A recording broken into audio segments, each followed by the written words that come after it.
You too can become a hero. You can become a hero too? What makes a hero? Well, in the real world, the answer is surprisingly simple. Just look at firefighters and other people who help others, sometimes risking their own lives in the process. But when superpowers get involved, things get weirder. Which is surprising, because you'd think it would be simpler. A guy is super strong, can fly, and helps others. He's a true hero. But does it mean that only people with superpowers can be heroes in these worlds? Then what about regular people who risk their lives to help others? Are they no longer heroic? Both My Hero Academia and Chibi Hero X are similar shows. They are not just similar because they both take place in a superhuman society. Both of them have protagonists who start out ordinary, but want to be heroes, and are given superpowers by others. I need to mention that Chibi Hero X will have multiple protagonists with their own stories, but today I will only focus on Ling Ling and the first 4 episodes. So, both shows ask the question, can an ordinary person become a hero in a superhero society? And I believe that My Hero X handles this specific message way better than My Hero Academia. And it only had 4 episodes, while My Hero Academia had 8 seasons. I'm not saying My Hero Academia is bad, I actually really like it. It has a lot of other things going for it and goes in a completely different direction. But if we only look at the can ordinary people be heroes angle, then it fails. Because at the end of the day, My Hero Academia's answer to the question is no. A person without quirks cannot be a hero. The trope of an ordinary person meeting a master, training, and becoming super strong is nothing new. It has been done to death. And it is not a bad trope. I like it. It shows that anyone can achieve greatness if they try. But My Hero Academia's and Chibi Hero X's worlds are different. No matter how hard Deku trains, he will never be able to fly. No matter how many witches he cleans, he will never gain super strength. The only reason Deku becomes a hero is because All Might gives him the power. Now, I'm not saying Deku didn't deserve it. When others, who had quirks might I add, chose to do nothing, he jumped into action. But again, even if his heart was in the right place, without a powerful quirk, he couldn't do anything. But like I said, both protagonists get their powers given to them. You could argue that Deku even worked more for them, because first, he had to impress All Might, and then he had to train like crazy to be able to actually use them. While Ling Ling got his powers in a more, unique way, let's say. In Chibi Hero X's universe, people aren't born with powers like in My Hero Academia's universe. They have trust values. If enough people believe that you can fly, then you can fly. If you lose people's trust, then you lose your powers as well. So, how did Ling Ling get his powers?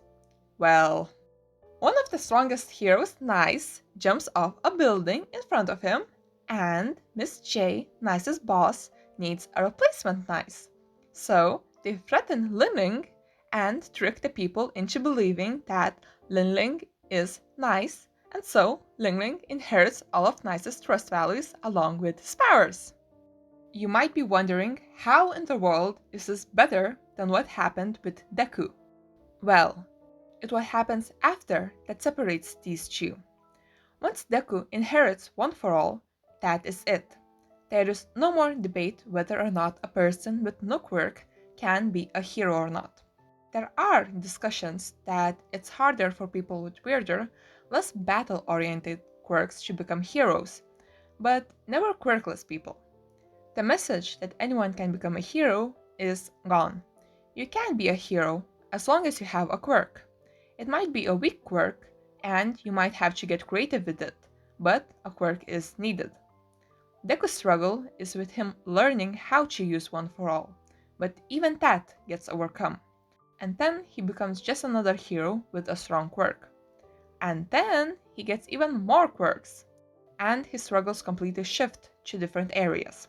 This happens with other characters as well.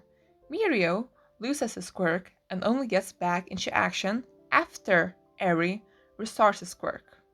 And yes, Deku's extra quirks spice things up, but when Deku only had super strength, he was basically a clone of All Might, just with more kicking and less punching.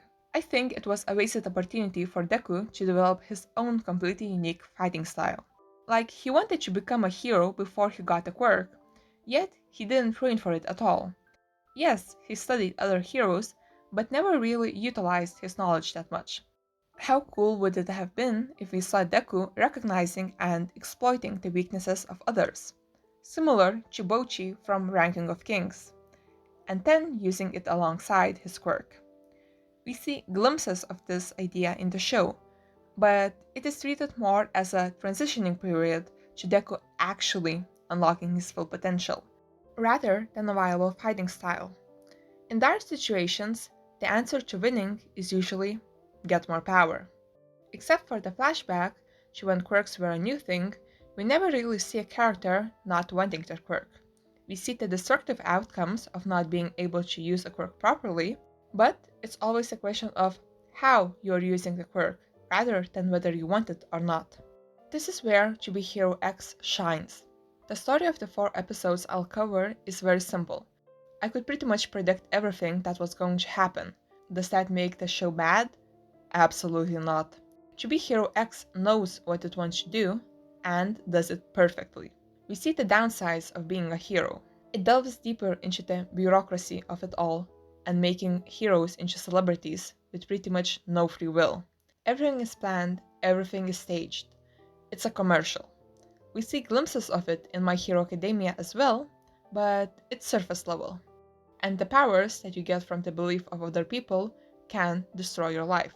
One of the heroes, Firman, could no longer sit down because people believed that he always stands firm.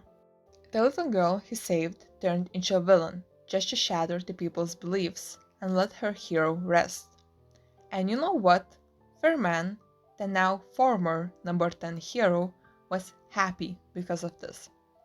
Moon could no longer leave Nice's side because people wanted her close to Nice, so her portals only took her to him. She was happy to get away from it all.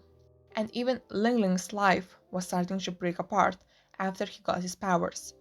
Nice was the perfect hero, so Ling Ling started to develop perfectionist traits and started to lose himself. And then we get to the finale. Nice's believers don't want him to go save Moon, so he physically cannot. He has to lose his powers and become Ling Ling again in order to reach Moon. And with no powers, he gets beaten up. But that doesn't stop him. He still gets back to his feet and continues to fight with his own powers. And people start to believe in him. Not Nice, but Ling Ling.